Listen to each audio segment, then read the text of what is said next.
उस विवाद में गए हैं। हमने अपनी ऊर्जा उस विवाद में खोई है जिसके जनक थे आडवाणी जी, मंदिर मस्जिद विवाद। बहरहाल अब तो मुझे लगता है कि क्या ही कहें, एक पैराडाइम शिफ्ट हुआ। फिर डॉक्टर राम मनोहर लोहिया, उनसे बड़ा समाज में संदेश देने वाला तो हुआ नहीं समतामूलक समाज के लिए। उन पर क्यों नहीं नजर जा रही प्रधानमंत्री जी की, बस यही कहना। 40 साल का जिक्र बयान ये भी दिए जा रहे हैं कि सरकार नफरत के आधार पर काम कर रही है एक तरीके से। देखिए, सरकार है, उनकी अपनी प्राथमिकता है। मैंने सिर्फ ये कहा कि जब संदर्भ बनाए ना तो संदर्भ समेकित हो, समावेशी हो।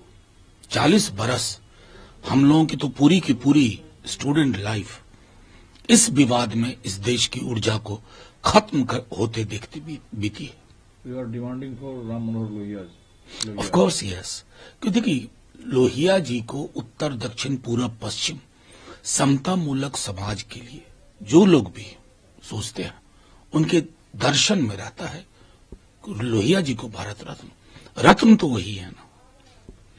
कांग्रेस के सहयोगी साथी आप भी हैं, टीएमसी भी है, लेकिन सुर और ताल अलग अलग क्यों है? जब ममता बनर्जी कहती है कि कांग्रेस पार्टी लोकसभा चुनाव में 40 सीट भी जीत ले, ये भी मुश्किल लग रहा है।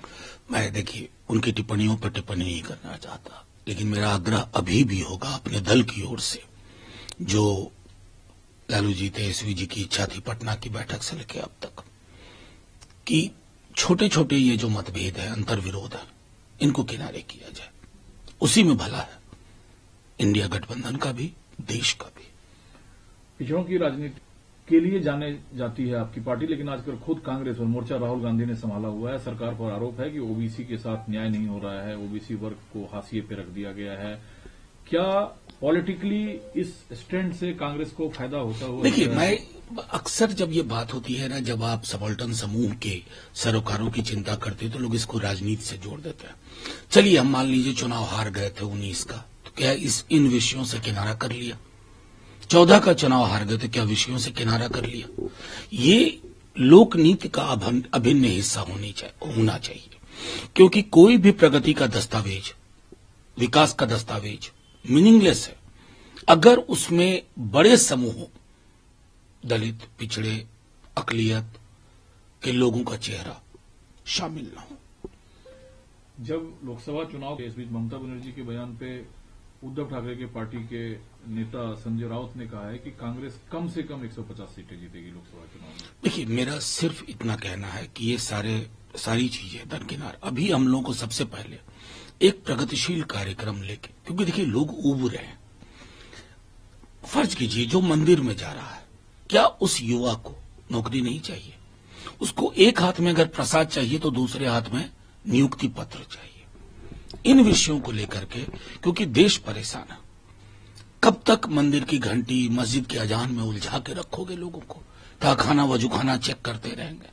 देश को दैनंदिन की जो जरूरियात है उस पर आना होगा। ठीक है, आप थे नहीं और जिस नियुक्त कर रहे हैं वो बांटने वाले नेता आप सरकार से बिहार में बाहर है। इस बीच जो एक सवाल आया, डीके सुरेश कांग्रेस के नेता हैं, बजट पेश होने के बाद इन्होंने एक सेपरेट इंडिया की मांग की साउथ को लेकर। इस पर अनुराग ठाकुर ने कहा कि नफरत की बाजार में मोहब्बत की दुकान खोलने वाले जो नेता हैं उनके नेताओं की जुबान है। देखिए, अनुराग ठाकुर जी की कौन सी जुबान थी जब उन्होंने कहा था कि गोली मारो डैश डैश डैश? मैं याद नहीं कराना चाहता। नफरत के कारोबारी मोहब्बत की बात करें तो अच्छा भी नहीं लगता। बहरहाल डीके सुरेश के बयान के साथ कोई नहीं खड़ा। एक व्यक्ति बताइए, ये देश है भाई, कश्मीर से कन्याकुमारी, लेकिन इसकी अखंडता और एकता के लिए एक आवश्यक है ये बात कि एक संतुलन बना रहे।